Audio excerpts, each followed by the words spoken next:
Here it is, ladies and gentlemen, another edition of your Spotlight here on MMADraft.com. I'm Frank Trigg, and this week we're talking to Montel Williams Jr. Yes, that Montel Williams kid. Yes, that's his father. No, it doesn't make a difference. That's pretty much how it goes. Montel, I was reading your bio sheet that you served at MMA Draft, and it said that you were not a very athletic kid, that your stepdad is the one that got you into basketball and Brazilian Jiu-Jitsu. You stuck with BJJ. I trained with you. I work out with you. I work out with you all the time. Yes, I'm sir. calling BS on not being athletic as a child. I Because mean, trust me, if it comes down to a race, I'm not winning. I can't run for anything. I'm not football. I'm not basketball. I guess for MMA, I got that. I guess I got the body for that. I got lengthy arms, and I'm a little shorter and stockier for my weight class, so it works out for me. well, hold on a second. You fight at 170. You're taller than me. I fought at 170. You trying to say that I'm super short and stocky? I mean, I'm not saying it. I might have just implied it, though. You know what I'm saying? Yeah. That was a big implication. Absolutely. You're a full-time student, kinesiology major at UNLV. Is that correct? Yes, sir. How many hours? How many hours in a semester you take? You taking 12, 15? Oh well, right now I don't necessarily take hours. I do credits. So right now I'm doing 4 classes, which is 12 credits a semester. But if I can do 5, but it just interferes with the training schedule a little bit. So I figure I do 4 credits in the regular semester, and I do some summer classes I'm Oh, planning on taking this summer. okay. How are you balancing the schedule? Because I see you always in the gym, so you're Oh, you're always there working out. When are you getting your homework done? well, what I do is I take all my classes at 8:30 in the morning, so I get them done.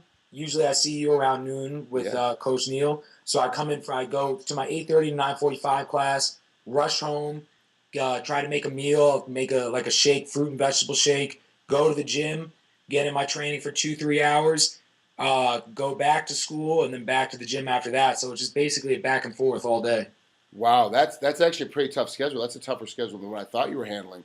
So you're basically the only time you have then is the gym and school. That's it. There's no other leeway in there at all. No, it's just gym and school. How are you? And you're an amateur fighter, so you're not making any money. How are you getting by in school and being able to eat and get the right stuff in your body and be able to afford training and all that?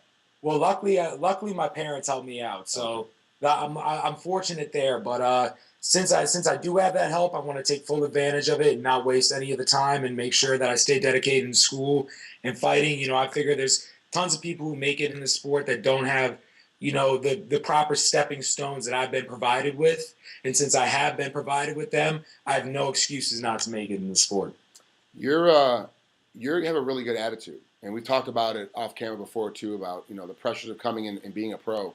When you finally make that jump from amateur to pro, how are you dealing with the added pressure? Because you have a namesake, you have a name that kind of that rings true. People remember it, and anytime I mention, hey, I'm going to interview Montel, they're like, "You mean the guy on TV?" I'm like, "No, not the guy on TV. The guy that fights, totally different guy." And so, like, how do you deal with that kind of automatically? Everyone jumps right to your name. Well, I mean, that's something I've dealt with my whole entire life. I mean, like automatically in class, somebody says they call out my name. Oh, Montel Williams, is there any relation?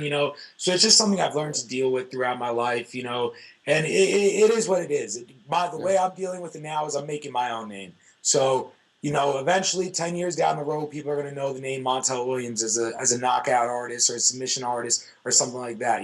That's what they'll recognize the name with. Well, plus two, you're in the right group at Extreme Couture in Las Vegas because you get to train right next to and with Ryan Couture, who's actually having to do the same thing.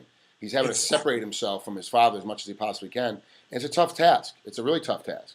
No, it is, and he's somebody that actually it got me a little upset when I watched this fight with KJ Noons, and they constantly said, well, how didn't he land a single takedown? His dad's Randy Couture, this, and he's not his father. And Yeah. it is what it is. He's his own person, and I have so much respect for him.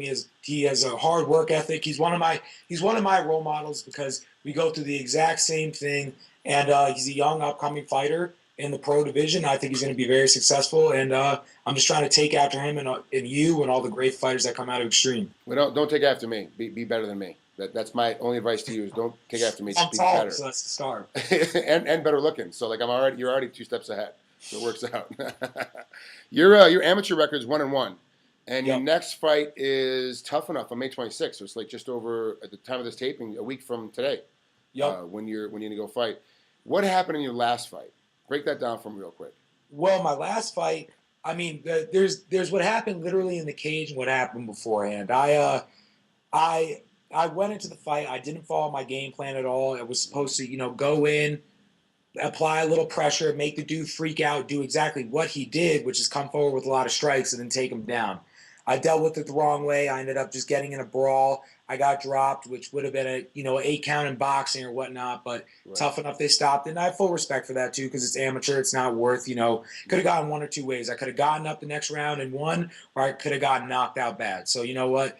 Thank God they stopped it. It is what it is. But for my first two fights, I went in to the cage before asking my coaches, asking my stepdad, why am I not pumped up? I don't feel motivated. I don't feel the adrenaline I'm supposed to feel. I kind of felt cold, as they say, and I think honestly, it's just that was the way I dealt with my nervousness. And finally, I'm coming around. I had my first fight, I had the best case scenario. My last fight, I had the worst case scenario. So now I haven't. There's nothing that I haven't seen in the cage already. Right. I just got to go in there. I'm fully comfortable and confident, and I've no fear. So I'm just going in there, and I'm going to go in there and knock this dude out. I'm not worried about what he's going to do to me.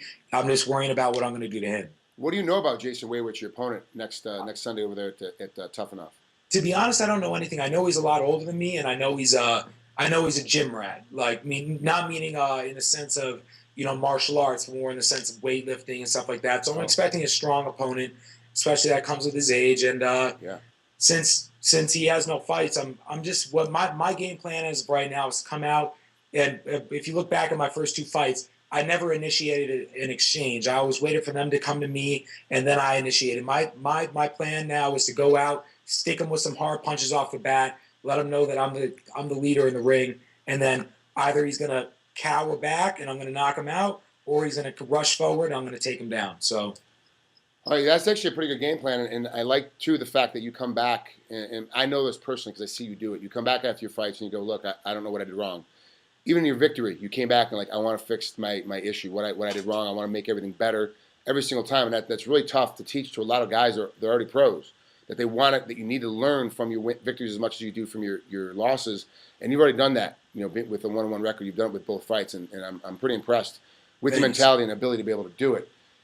Good luck. Thanks for coming on here with MMA Draft, and I really appreciate you coming out here on a Sunday and taking a couple minutes. And I'll actually be ringside next week for the fight. I'm gonna be in Thank town. you, sir. I'm excited. I can't wait to see you there. I Hopefully, it's going to be a good show. So it's always a good show, no matter what happens. It's always a good show watching you fight. So I'm not worried about that at thank all. you. But this time, come home with the victory. Oh, of course. Oh, you already know. You already know, Frank. Yep. These looks and the height, like the picture he's You got the about full that. package. You got the full package. Thank you. All right, Montel. I'll talk to you soon, bud. See you later. Peace out, MMA Draft. Have a good day.